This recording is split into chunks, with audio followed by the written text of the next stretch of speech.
and welcome to another trading day right here in Lagos, Nigeria. Here's what's coming up in the next 55 minutes. Cocoa production stalls as leading cocoa producing countries. Cote d'Ivoire and Ghana suffer drought and delayed rains.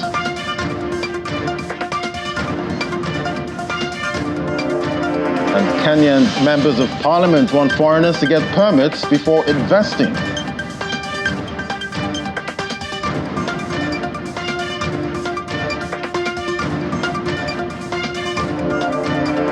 Plus, we discuss shielding your investment portfolio as inflation surges in Nigeria.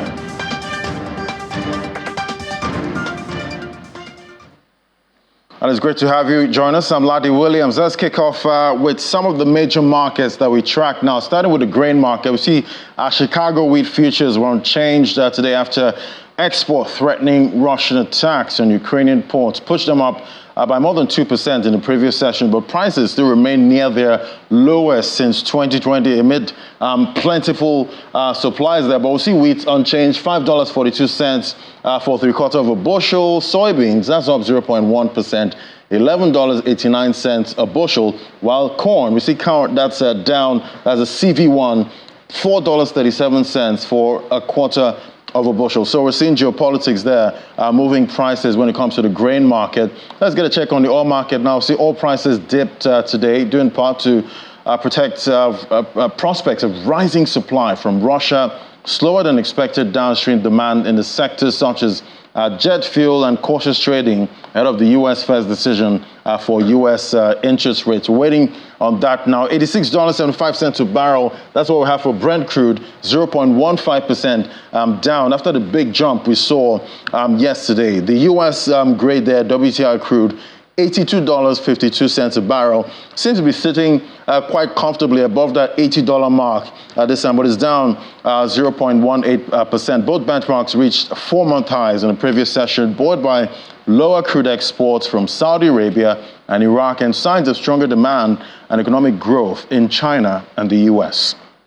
Let's get a check on metals market now. We see gold prices drifted lower as the U.S. dollar trimmed and is firmed after a while investors await remarks from U.S. Federal Reserve Chair Jerome Powell, scheduled after the central bank's policy meeting. We see gold holding up 0.3%, $2,153 per ounce, while we see silver, that's down. This was taking a shine at some point, but it's down 0.5%, $24.91 per ounce. And we see platinum sitting at $902.85, down 1.1%. So all markets, commodity markets, waiting for decision on rates, going forward. But we're seeing impact there for gold. That's a safe haven asset. So let's get a check on other stories now. See, states do not have enough resources to explore potentials within and makes attracting private investors even more necessary in Nigeria. And this was emphasized by the managing director of Nasarawa Investment and Development Agency, Mr. Ibrahim Abdullahi, was a guest on Business Morning earlier today. Take a listen.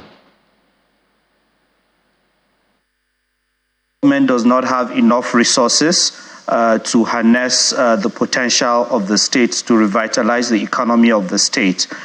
So the key strategy to revitalize the economy of the state based on this very ambitious plan is to leverage private sector capital and private sector expertise.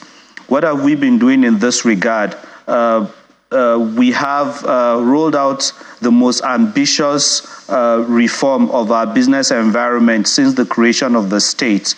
The idea is to invite private sector, more businesses to invest in the state. We truly believe that at the heart of revitalizing economy lies the need to have more private sector investments, because businesses are the best managers of risks. They are the best employers of labor. And we also recognize our role as government as an enabler. So we continue to improve the state's business environment.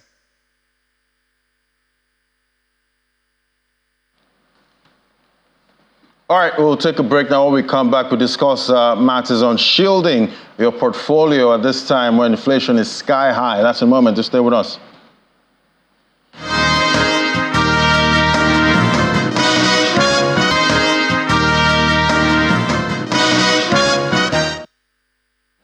Well, consumer prices remain stubbornly elevated in Nigeria as the February Consumer Price Index, the reading released by the NBS, indicates that headline inflation scaled by 1.8 percentage points to 31.7%, the highest level since April 1996. But how can investors in Nigeria shield their portfolios from rising inflation? Joining us now is Sam Chidoka, MD, CEO, Kairos Capital, joining us from our Abuja studio. Great to have you on the show.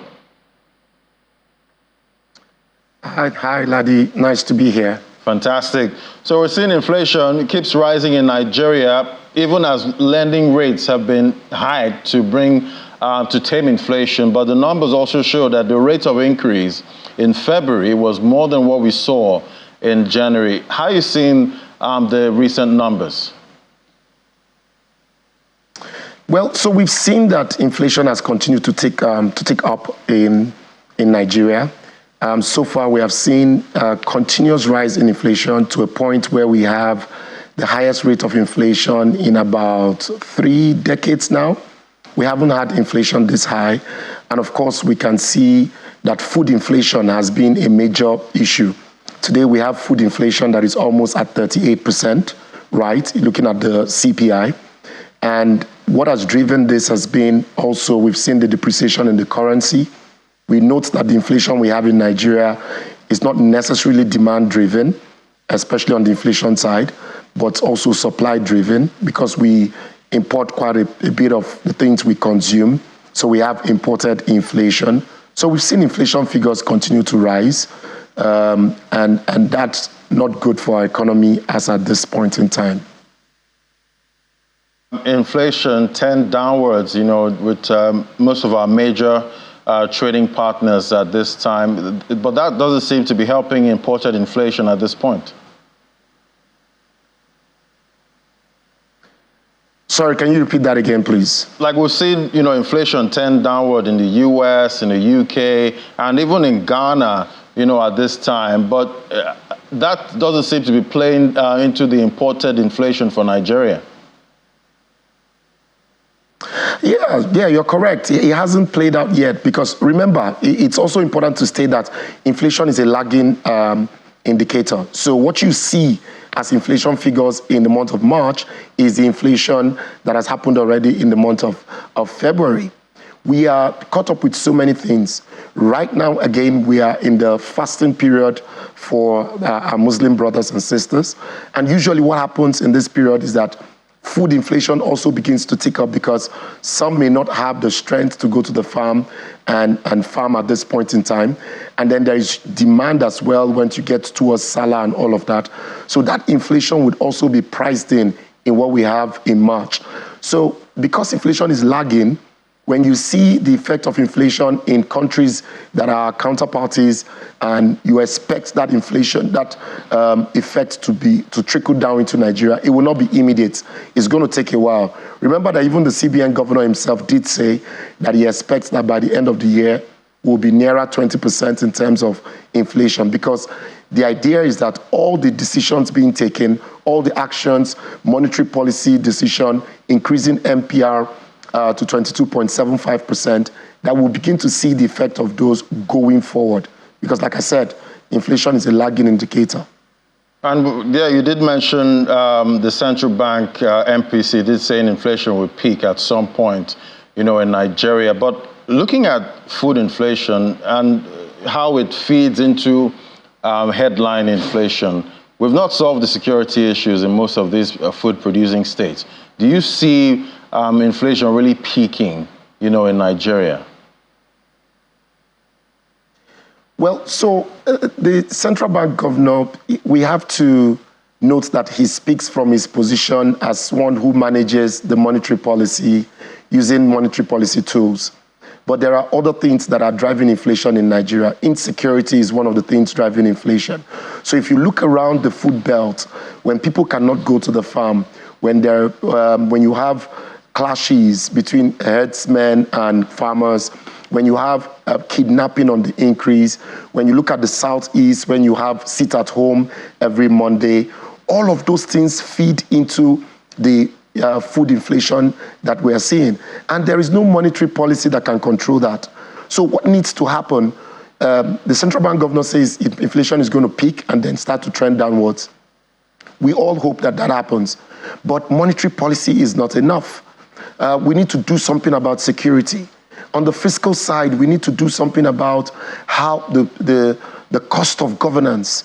We need to look at how much is government spending on recurrent expenditure and how much is going into capital expenditure that helps to drive the economy and push the economy forward.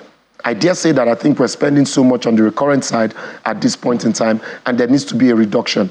So in as much as there is just so much he can do with monetary policies, we need to see security at a front burner, and we need to see the fiscal side of the economy rise up to the occasion as well. Right, and it's a double whammy at this time, rising inflation and a weaker currency. Even though we're starting to see some stability with the Naira at this time, we're seeing the Naira's outlook brightening with the likes of Citibank, Goldman Sachs Group, Standard Chartered, saying they expect a 25% rebound for the Naira. How do you see this forecast? It's looking like the Naira is a buy right now at this point. Well, so you are right. It's a double whammy. We have issues with the currency, but however, if you check on FMDQ, you will see that there's been some stability in the last week in terms of the currency, and somewhere around 1,600. There was a time in January, just between January and February, we saw a depreciation of about 30% in currency. We had some volatility, and with the Naira depreciating almost on a daily basis. In fact, there was a time when it got to an hourly basis when the Naira, but now we've seen some form of stability. And you can trace this to some of the decisions that have been taken as well on the monetary policy side. So the issues that we've had with Binance has affected the demand for the greenback. The clampdown on BDCs that we've seen from the central bank as well has helped to bring some stability. And the new rule on how BDCs will be owned and run will hopefully bring some sanity to that whole space. I dare say always that I've hardly been to any country where you go on the streets and trade currency. Usually you will go to an office, a bank, or bureau de change. So we need to curtail all of that. And some of those things that have been done, we're beginning to see the effect in stability of the currency.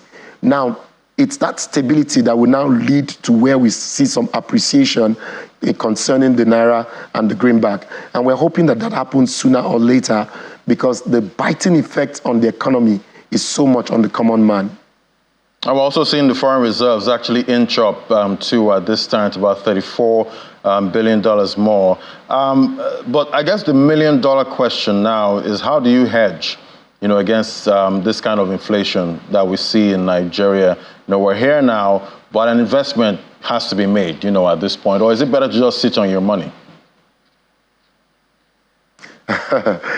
Sitting on your money is no solution, because you have a depreciating currency and inflation is on the uptake. Even if you sit on your money, the purchasing power of that currency may not be able to buy for you tomorrow what it could buy today. So a few things that people have to check. One of the things that we try not to do is to give generic advice as far as portfolio management is concerned, because again, a lot of things go into your portfolio and how you decide to manage your portfolio. Your age is an important factor. The reason why you are saving is an important factor. Your term to retirement is an important factor. So when we put all of this together, it's easier to bring a portfolio for an individual. Portfolios must be individualistic. There are no general portfolios. So what I always advise people is, go to your financial advisor, talk to your stockbroker, talk to your investment banker, and plot a portfolio that works for you. But on a general scale, what are some of the things I can say are this? I think the stock market has done well. Year to date, we've seen over 30% return from the NGX, and that, of course, is nearer to where our inflation figures are, right? So if you have invested in the stock market, say in December 2023, today you would have been able to have some stockpile against inflation. Another thing people have to look at is real estate. In terms of real estate, it's a good store of value, and land never really depreciates. Even if your rental income is not up to par, you're going to get returns based on capital appreciation. But the question people always ask is, how do I get enough money to invest in real estate? One of the things I like to say here is that over time, we're beginning to create products in the split economy where people can split real estate into smaller units and everyone can invest. Also, you've got to look at collectibles. If you have the opportunity and the wherewithal, you can invest in artwork, you can invest in commodities like gold. These are things that help you to hedge against inflation. But having said all this, I'd like to please warn our listeners and our viewers that you need to sit down with your advisor and get a specific portfolio advice that works for you. Right, and talking about real estate at this time, we've seen how the price of cement has skyrocketed, recently, and definitely that's adding into the cost of building houses at this time. All the inputs are really expensive, at this time. Do you think real estate is still that go-to asset class at this time? Yeah. It's still a go-to asset class. It depends on what side of the market that you're trading. Remember that in the real estate space, you also have like the retail side of it, and then you have the upscale side of real estate as well. So it depends on what kind of assets you are buying in real estate. It depends on is it a new build? Is it an existing property that you're trying to buy and look for capital appreciation and flip? Are you trying to get rental income? I'm not a fan of rental income because rental income is usually 4 to 5%. Yes, the prices of the commodity, of the things we need to build, especially cement, has been on the increase.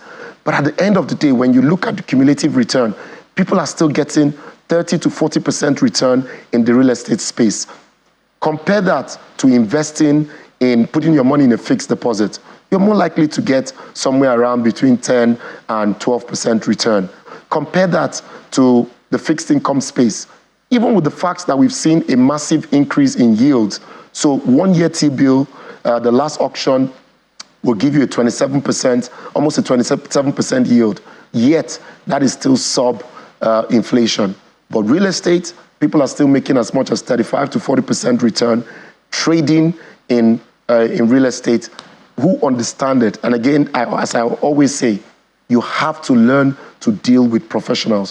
One of the things I find very interesting in Nigeria is that when people have situations when they need the help of professionals, we always try to advise ourselves.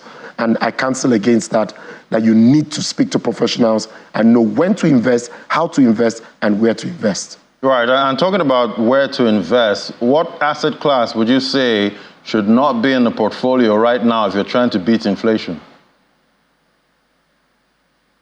So the first thing I'll say is that money under your pillow, if that was an asset class, you shouldn't do that. Right. Because by the time you bring it out, inflation would have wiped all of it. I would say stay far from that. If you are doing any form of savings, people are used to doing what we call, I think in Yoruba language, they call it ajo, where you have community savings, where people contribute money, one person takes, and another person returns. What I'll tell you is that in an inflationary pressured economy, by the time it's your turn to get the money, what you are getting is not worth what you invested in the first instance. So you need to stay away from things like that. Any return any asset class that gives you return that is subpar, very much subpar inflation, you need to stay away from those asset classes. And of course, it is also important to warn that it's in times like this that people begin to get scammed. If it is too good, it sounds too good to be real, it's usually too good to be real. So those people that tell you, invest now and in 2 hours you get 40% return, you have to be careful about that. Do your due diligence. Be sure they are registered with the SEC. Be sure they are tradable securities on a registered exchange, all right? So I would say stay away from any asset class that is not giving you a return that is at the minimum over 20 to 25% return. Stay away from that. Where should you go? Look at the stock markets. Look at real estate. Look at fixed income. Right. And definitely, if you're trying to play in that agile market, definitely you hope that when is your time to collect, maybe the Naira has even strengthened more and inflation has come down so you can enjoy. But looking at countries like Switzerland, they say for every 80,000 people, there's a billionaire, in Switzerland, and it's the home of billionaires, at this time. Paint a picture for me how difficult it is right now to be a billionaire in Nigeria. Well, Ladi, I think that you're still talking about how to be a billionaire. In my mind, I'm thinking of how difficult it is to keep your head above water, right, even at this point in time. As an entrepreneur who has to pay salaries or who have overheads at the end of every month, it is quite a challenge at this point in time. And so if you look at it, some of the things that are happening, you have spiraling inflation, you have issues with insecurity, you have issues with exchange rate, the forex crisis that we have. So if any of your inputs as a manufacturer is imported, already you are importing it at a rate where it's difficult to sell the end product. You have a situation where there is reducing purchasing power. So people are not even able to buy what they could buy. So the things that are being manufactured are just on the shelves and people are not able to afford. So on a corporate, for a corporate entity, there is more than double whammy. It's probably a triple or whammy that we have faced. As individuals and as families, people's take-home salaries can no longer get them home. There is increased cost of just buying necessities, consumables. There is reduced power in terms of your ability to earn. People talk about multiple streams of income. Most people can't even get a job. How much more multiple? So I dare say that it's trying times for us at this point in time in our economy. But this is a time that everybody should tighten their belt, change your habits. Anything that you can do without, please do without. And also we call upon the managers of our economy to deal with the issues that bedevil the economy. We need to have basic infrastructure. You need to have power. We need to have good roads. We need to have security. People must be able to move from the farm gates to the market gates without being waylaid. When we begin to do some of these things, maybe we'll begin to really see the light at the end of the tunnel. All right, definitely hoping for that light at the end of the tunnel. Thank you so much for joining us, Mr. Sam Chidoka, MD CEO, Kairos Capital. Thank you. My pleasure being here. All right, we'll take a break now. When we come back, we head straight to the markets. Just stay with us.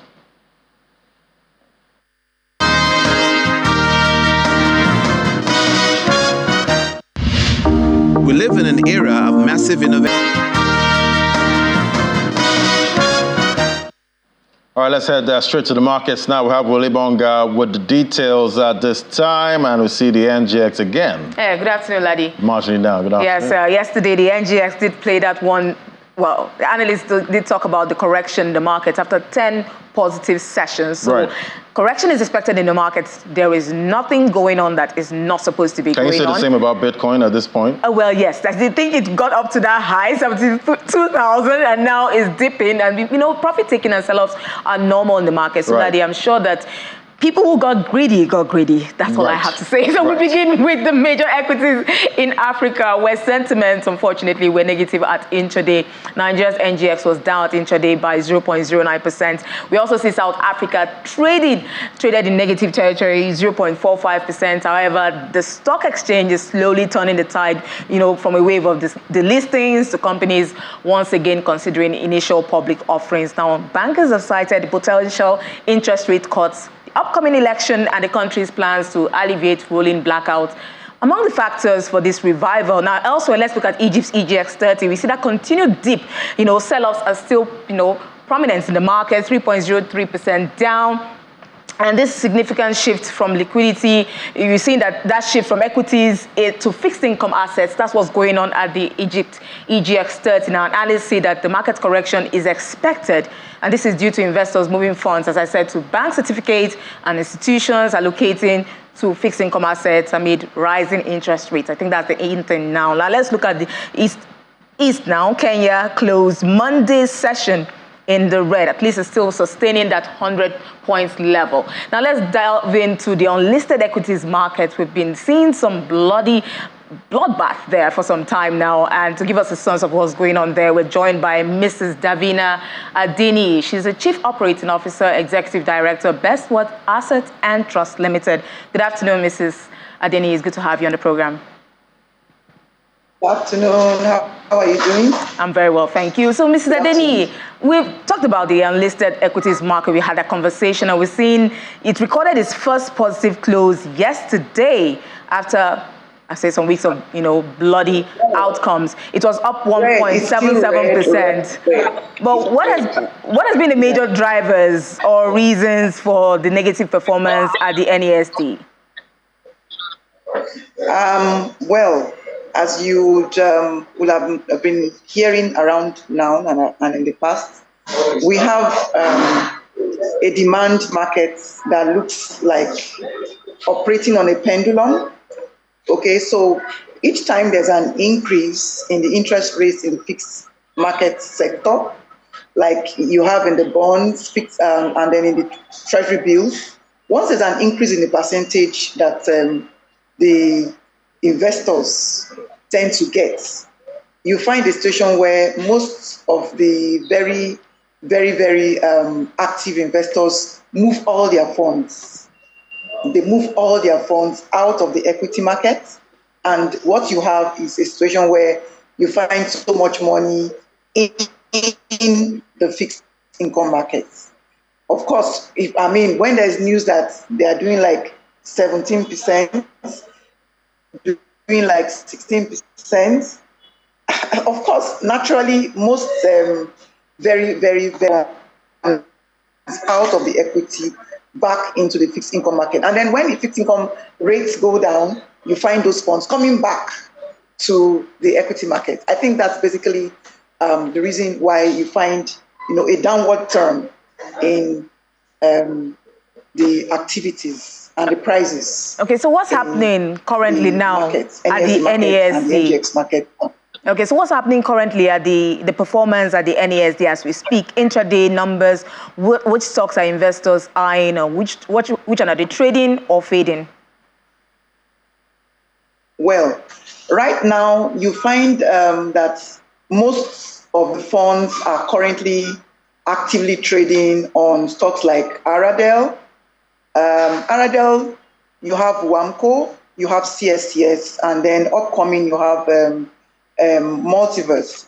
Well, in the last few weeks, I could see that there was like a dip in the price of Aradel.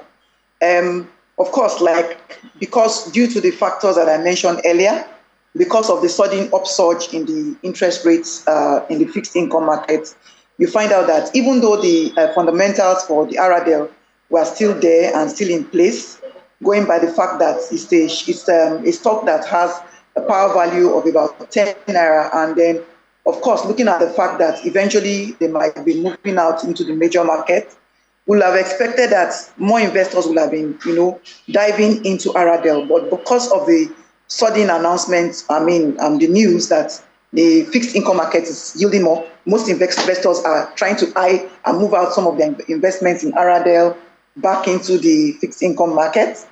And of course, that's why, of course, we see a situation where stocks like Afriland and of course the 11 PLC, stocks like WAMCO, seem to attract some activity. But the major difference between the NESD and the NDX is that you can't really say for sure that some of the activities you are seeing is all of the activities you can really see. Because in the NESD market, it's a little bit more flexible and fluid. You could find like 2 million investors doing a negotiated deal at this hour, which you might not see immediately, transparently on the board. And towards the end of the market, by the time those negotiated deals, where you have a willing buyer, a willing seller striking a deal, then you see it clearly visible on the board towards the close of the market. That's the interesting thing about the NESD. And I think that's the more reason why investors who are looking at, publicizing their investments and at the same time privatizing it should come closer to the NESD. What I simply mean is that if I, have an investor who wants to list his company, He wants to be able to reap the yields from the public funds and at the same time keep it private. I think, of course, with little share capital, he can come right into the NASD to do the listing. So it's a very, very, very strong, it has a very, very strong potential for attracting investors and raising funds for investors as well. Okay. That's what I think. Very interesting. You mentioned Aradel Holdings there, and we know that the two stocks that moved the market that performed really well yesterday was Aradel Holdings and Akon Petroleum. So what would you say that's the petroleum, that's the oil and gas sector? Are there any other sectors that are supporting the growth in the NASD, or are we just going to see a downturn in other sectors that are also, listed on the NASD? Yeah, there's an energy sector like the multiverse that seem to be coming up, and then we have some in the food sector. Wamco is a stock that come day, come rain, come shine, you always see activities. It may not be so much, but you always see activities. This is because Wamco is the kind of investment that attracts long-term yield. And so most of the long-term investors prefer it, so you still find activities there, okay? And then Aradel, of course, seem to be attracting much more investments at this time because of the fact that right now it's at lower than its performance should be. So I think that any investor coming into Aradel at this time is still going to be able to make a good margin for investors, who are impatient and think they can move out. If they come in at this time, I think it's still okay, because I see that stock like a stock that should get to like 3,000 naira per unit, on a good day at this time. So I think Aradel, is still good. And then those other food companies like Wamco and then power companies like Multiverse, will be doing good at this time. Fantastic, fantastic. So how do you see the market closing today? Very quickly, red or green? It's probably going to still be on the red, but I think Aradel will be on the green today, from what I can see. Okay. Yes. Thank you so much. Thank you so much, Mrs. Davina Adeni, Chief Operating Officer and Executive Director, Bestworth Assets and Trust Limited, for coming on Business Incorporated. So we'll move over to the Middle East now, where we see major stock markets in the Gulf putting mostly negative performance at intraday. And this is amid volatile oil prices and as investors await the outcome of the U.S. Federal Reserve's meeting. Now, most Gulf currencies are pegged to the dollar, and any monetary policy change in the U.S. is usually mimicked by Saudi Arabia, United Arab Emirates, and Qatar. And we see the Abu Dhabi index down 0.25% at intraday. Dubai also down 0.21%. Now, still within the region, we see Saudi and the Qatari indexes trading in opposite directions. We see Saudi up 0.19% and the Qatari index 0.11% down. Now, oil price is a major catalyst for the Gulf's financial markets, and it dipped today after reaching 4-month highs in the previous session. Now let's go over to the US now, where stock futures were little changed today after a bounce back in tech shares, and this was before NVIDIA's first ever GTC conference. Now futures tied to the Dow Jones was down 0.08%. S&P futures was also down 0.16%. NASDAQ futures also down 0.23%. Meanwhile, AI leader and chip maker NVIDIA, as I mentioned, pulled back roughly about 1% in extended trading. And this was because investors are evaluating the news from its inaugural AI conference. NVIDIA's chief executive unveiled the company's latest AI chip called Blackwell, which he touted as a significantly more powerful successor to its chips that power a multitude of AI operations. Now, tech stocks, also including Google parent Alphabet and Apple, also climbed on Monday. Now, Wall Street is awaiting the guidance on the path forward for monetary policy as the Federal Reserve begins its meeting today, and we'll hear what the outcome tomorrow, Wednesday. Now, let's look to Asia markets now. We see Japan's Nikkei 225 ending above 40,000, up 0.66%. Now, this is after the country's central bank raised interest rates for the first time since 2007. That's 17 years. And this is marking a historic shift in policy and ending the era of negative rates. The index was up 0.66%, as I mentioned. Now, South Korea was down, closed down 1.10%. The Shanghai index in Japan also down 0.72%. We see the Hang Seng index also down 1.11%. Now, let's look at Australia. It was up That's the only grain that's regional, apart from Japan, 0.36%. That's how they closed Tuesday's trading session. So, Ladi, we're seeing that uptick for Japan and seeing that shift from that negative era of, you have to pay to deposit in the bank. But right now, they're fighting deflation. But right now, I think inflation is creeping back into the economy. And they say, yeah, it's right. The fight has changed in Japan. The fight has changed now. No more deflation. No more deflation in Japan. All right, thanks for the update, Will. All right, now let's get a check on what's happening in the UK. We have Juliana joining us from our London studio. Great to have you, Juliana. So we see Bentley, the profits top by £500 million. Looks like the wealthy are willing to pay more than double the standard price of about £170,000. Good afternoon. Yeah, sorry, via Zoom, actually.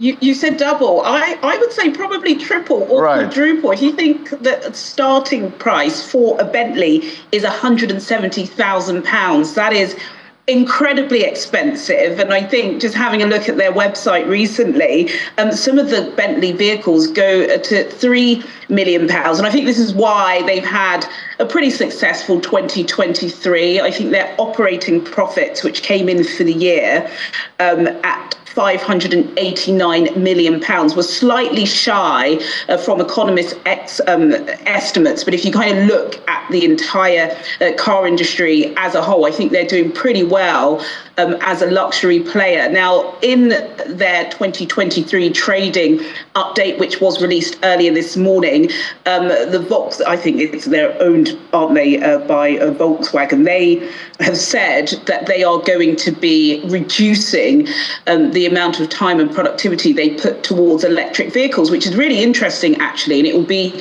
very interesting to see how this is going to affect other car makers in the industry, because, of course, a couple of months ago, Rishi Sunak, the British Prime Minister, he pushed back plans for a ban on petrol and car sales from 2030 to 2035. And when Boris Johnson, his predecessor, made that announcement, we did see a wide swathe of car makers, not just in Germany, but here in the UK, deciding to invest in electric vehicles.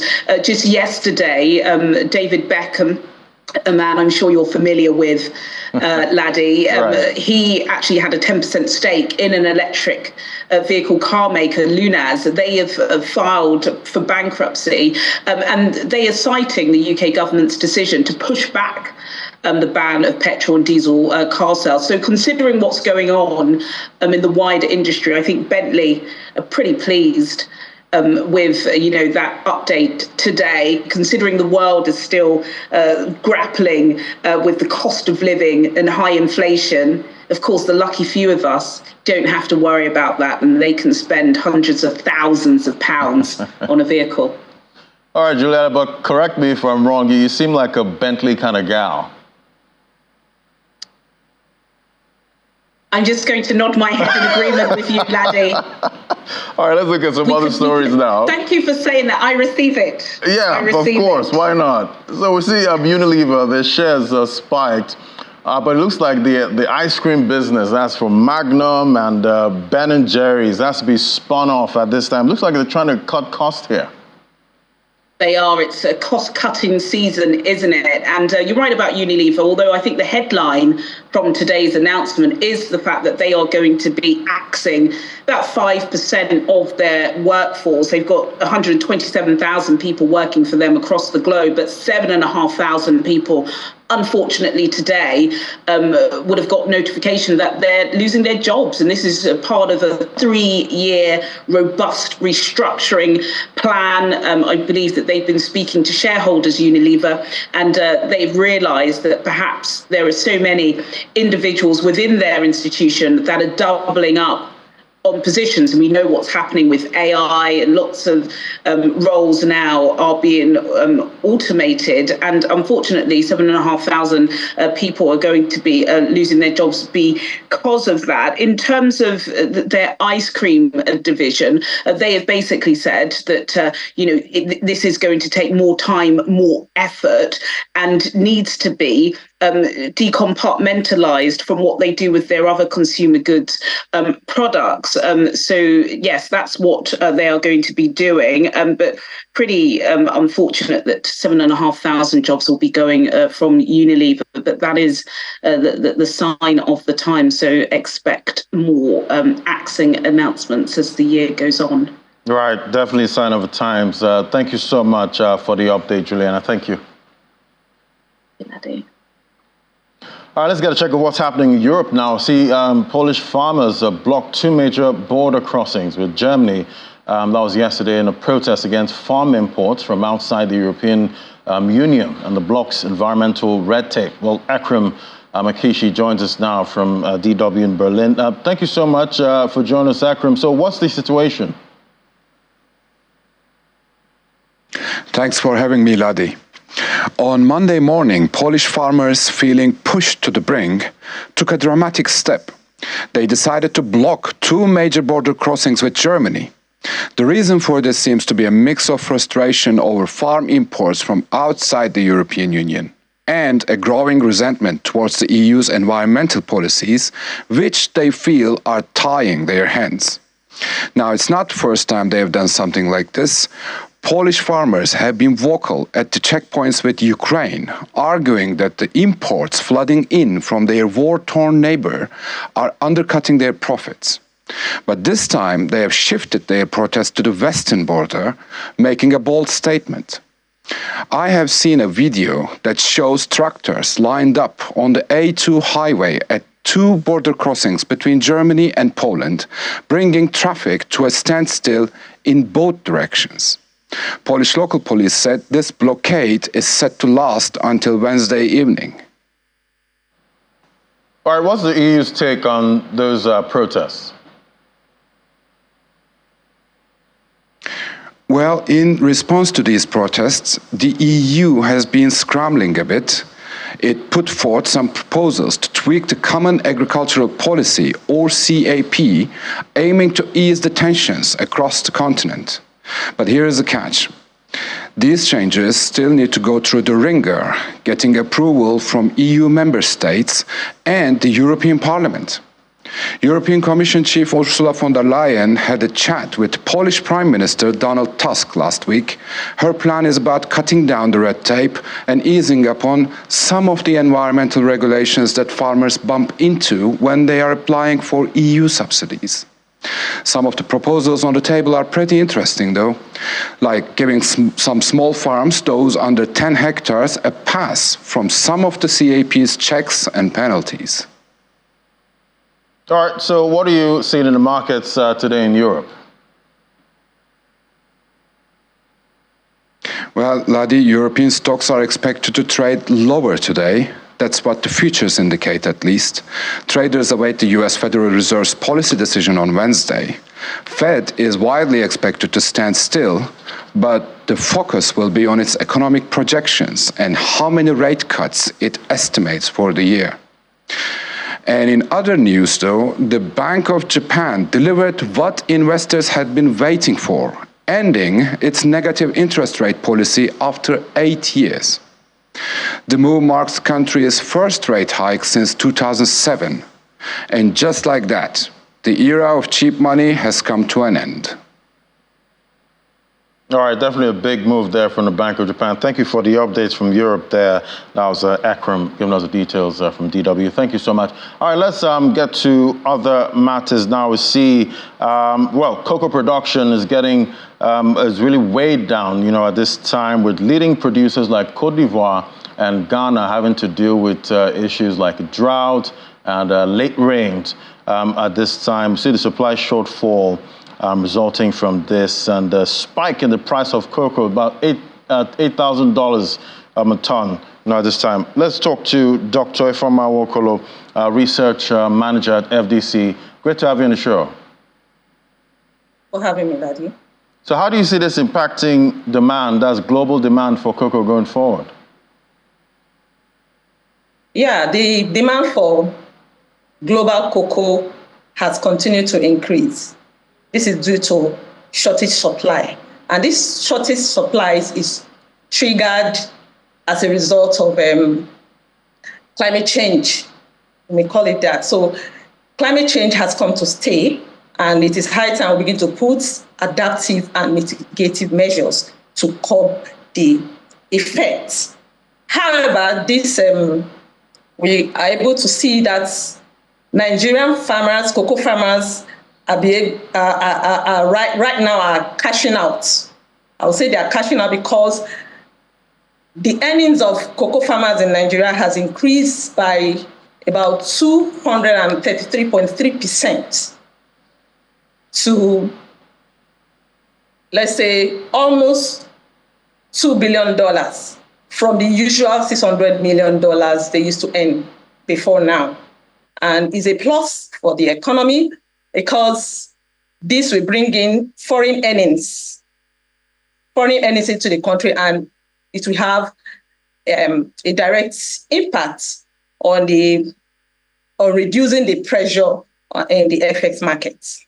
Definitely, that's a good amount, coming in for cocoa farmers at this time. But we've seen the likes of Cote d'Ivoire and Ghana, try to put in effort to encourage vertical integration. Talk to me about the value chain and what segments this value chain is favoring more at this time.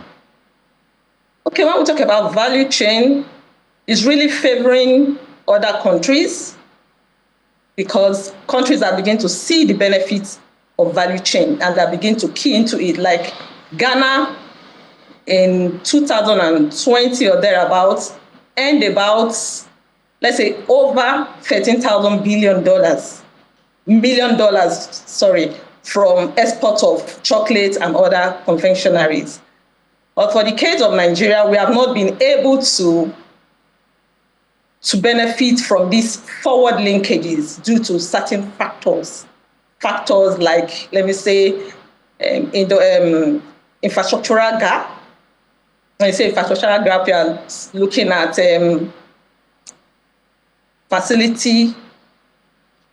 inefficient facilities, that is infrastructure. We are looking at electricity constraint. And also another major factor is the finance aspect.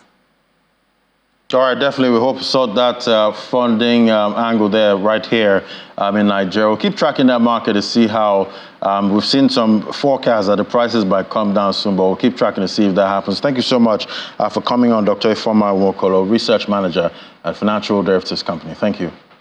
Thank you, everybody. Thank you for having me. All right, so some stories now. I see foreigners will be required to obtain mandatory investment permits before being allowed to set up shop in Kenya if Parliament endorses a proposal by the MPs. The Trade Committee of the National Assembly said although the Investment Promotion Act requires foreigners to invest at least $100,000 at current exchange rates, it leaves it optional for them to acquire permits, an avenue that the MP said had been abused by some foreigners. All right, let's get a quick check on the markets now. Talking about the crypto market, we're still seeing big drawdowns there for the price of Bitcoin and major cryptocurrencies that we track. So the market is in full-on red, but still a greedy market. Extreme greed, 79 points, not as high as we've had for the past couple of weeks. With that rally we've seen with Bitcoin up to $72,000, but we're still in extreme greed, but we've seen a big pullback in the market. Let's look at the top cryptocurrencies that we track now. We see Bitcoin 6.14% down, 24 hours, $63,000. Even though this is a big number, for Bitcoin at this time, it is a major pullback from the $72,000 we've seen. Ethereum has left that $4,000 level. XRP, 58 cents. 4.45%. Doesn't look like XRP has really had a big move, even though we've seen other cryptocurrencies really go high, at this time. Let's look at some top stories now. Saying Ethereum developer activity, we're seeing Cardano outshining Ethereum there at this time, showing that more people are using the Cardano blockchain more than Ethereum. And we see Peter Schiff recently predicting a major BTC crash from the high of about $73,000. So we're already seeing, as the market is coming down, we're already seeing some big forecast there for big drops, when it comes to Bitcoin. Let's bring in Element Danbell now, financial market analyst, to bring us up to speed. Great to have you, Element. Hey, Lottie, thank you for having me as always. Fantastic. So we're seeing a big forecast there for a big drop for Bitcoin. What are the charts telling you? Yeah, no, I think after what we saw in the last few weeks, of course, a huge rally. I believe it was Bitcoin rose by over 30K in the space of a few weeks. So at some stage, you don't expect the momentum to continue. So, of course, I think what we're seeing now is that inevitable consolidation. So prices were relatively overbought, not only in the short-term daily and hourly timeframes, but also if you're looking at weekly and monthly timeframes, the market was relatively overbought. So you're just seeing a lot of profit taking as a result. Right, and do you see this profit taking continuing at this time? Because we've seen some analysts talk about a pre-halving retrace, at this time, saying that Bitcoin normally drops, sometimes about 40% when it's getting close to the halving. What are you seeing?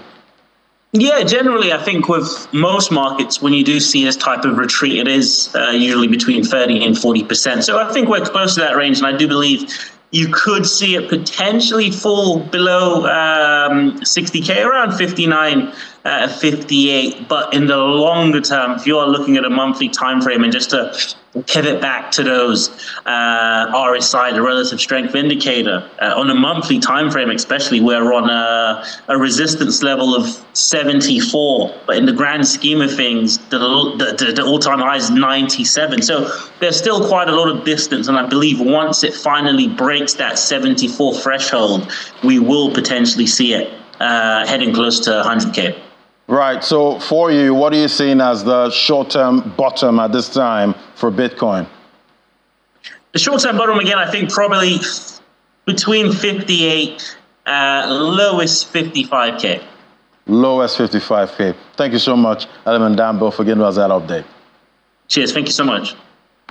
All right, let's look at some of the top gainers now. Even though we're seeing big drawbacks, but we're seeing the gainers chart quite lean, at this time. 1.98% jump for APT, $14.84. Phantom is also on the gainers counter, at this time, 86 cents, up 1.31%. Let's look at the top losers now. We're seeing double-digit losses. It's full-on red with the meme coins there. Bonk, less than a penny. 20% drop, that's what we're seeing for Bonk at this time. Floki, another meme coin, 17.58% drop. So when you see big gains in this market, you also see really big drops, like we see here, double-digit 20%, that's for Bonk. So that's how the markets are looking today. Thanks so much for watching. You can visit channelcv.com for more updates. I'm Ladi Williams from me and the team right here at Channels HQ. It's bye for now.